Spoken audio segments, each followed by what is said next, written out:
Good morning, everyone. Thank you for coming out, and I'd especially like to thank my esteemed colleagues for being here today, joining me on the stage. Standing behind me today are Representatives Tara Toohill and Representative Jerry Knowles. These are co-sponsors of these two pieces of legislation that we have recently introduced, which are designed to strengthen existing Pennsylvania laws in criminal cases involving children. Before we begin, I think we must recognize that children are the most vulnerable members of our society. We must do everything in our power to protect them. With the recent release of the grand jury report at Pennsylvania's own Penn State University, I believe there is no better time to introduce legislation that protects our children. The bills we are introducing today are in response to the tragic death of little Casey Anthony in Florida. The case and last summer's trial of her mother, Casey, captured the nation's attention. In the weeks and months since its conclusion, I have heard from hundreds of constituents and expressed their outrage at the circumstances surrounding little Kaylee's death. I have some concerns as well. I have a hard time understanding how a parent or guardian of such a young child could wait so long before reporting her missing and not suffer any legal consequences. House Bill 1842, the bill I'm introducing here today, would help to ensure that incidents like the one in Florida involving little Kaylee Anthony never happen again. This bill makes three changes to the offense of concealing the death of a child here in Pennsylvania. First, it changes the offense from a first-degree misdemeanor to a third-degree felony. Second, it increases the maximum penalty from the current 5 years and $10,000 fine to 7 years and $15,000 fine. Third, it also adds language to ensure that the law applies to a natural parent, step-parent, adoptive parent, guardian, or custodian of a child. And it's that last provision that I believe is most important.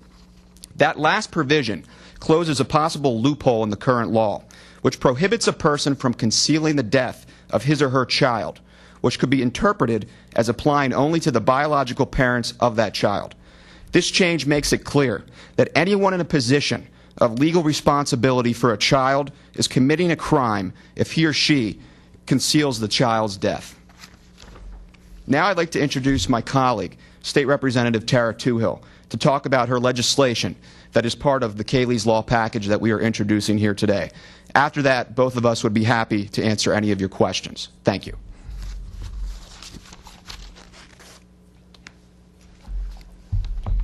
Thank you, and thank you for your attention to this matter. Thank you, Representative Simmons.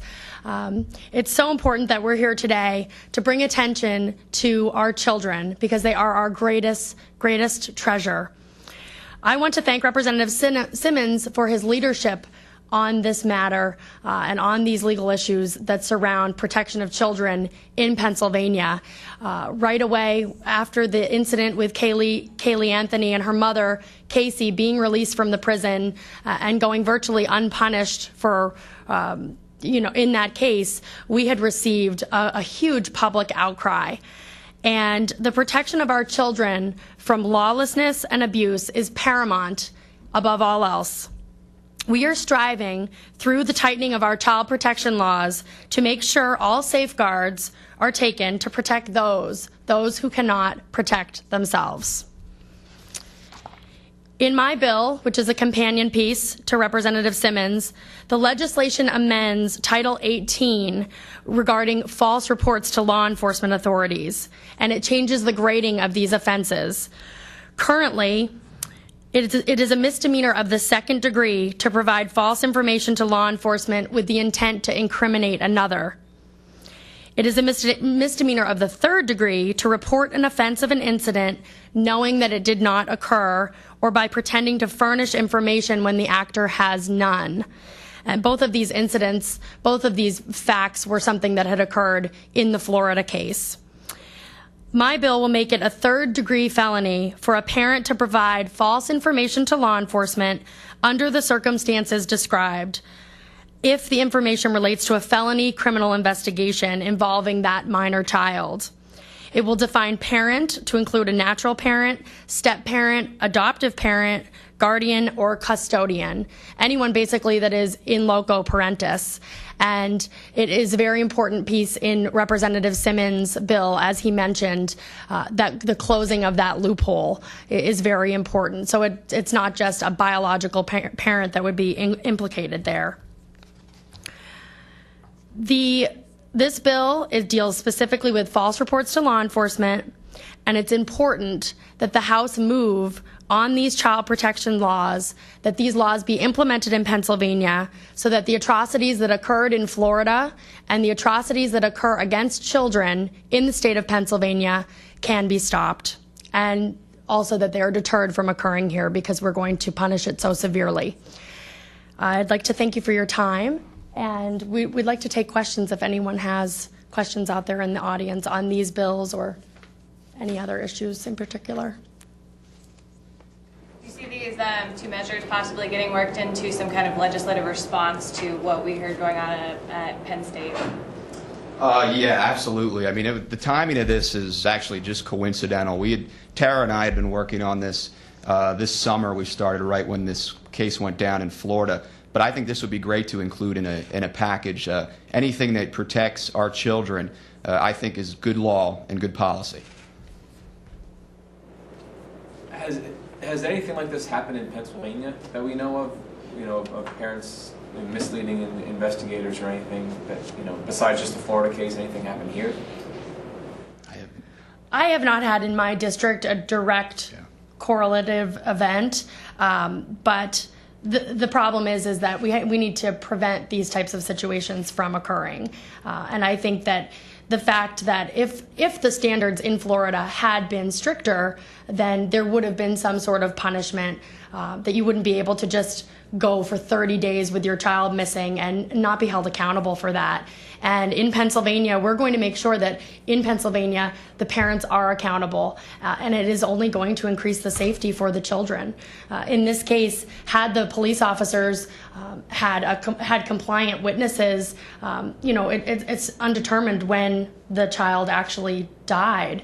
And had they had that help, I mean, you can save a life in there as well. So we're very excited about tightening the standards here in Pennsylvania so we can also prevent that from happening. And to piggyback on what Representative Toohill said, if this legislation is able to even prevent the death of one life, it's good legislation. I've gotten more emails on this issue than any other issue that we've gone through in Pennsylvania after this verdict went down in Florida. People wanted to know, how could so many days go by without the report of little Kaylee Anthony being missing go to the proper authorities? And that's what this law is trying to do, prevent that.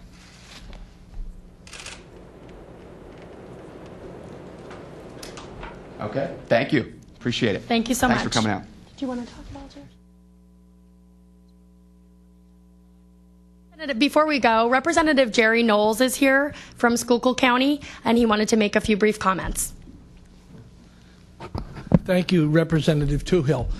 I just want to simply congratulate Representative Simmons and Representative Toohill for taking a leadership role on this issue. It is incredible to me, being a couple of decades senior to both Representative Toohill and Representative Simmons, that legislation such as this is necessary. If you would have talked to me 30 years ago and told me that we would have to be doing something like this, it would have just blown me away. But I have seen the legislation, and I want to commend and congratulate both of them, because they are exactly right. What is happening in today's society to our young folks is just unbelievable, and we need to do whatever we can do to be certain that these types of things don't continue to happen. So again, congratulations to Justin and Tara for taking a leadership role in this.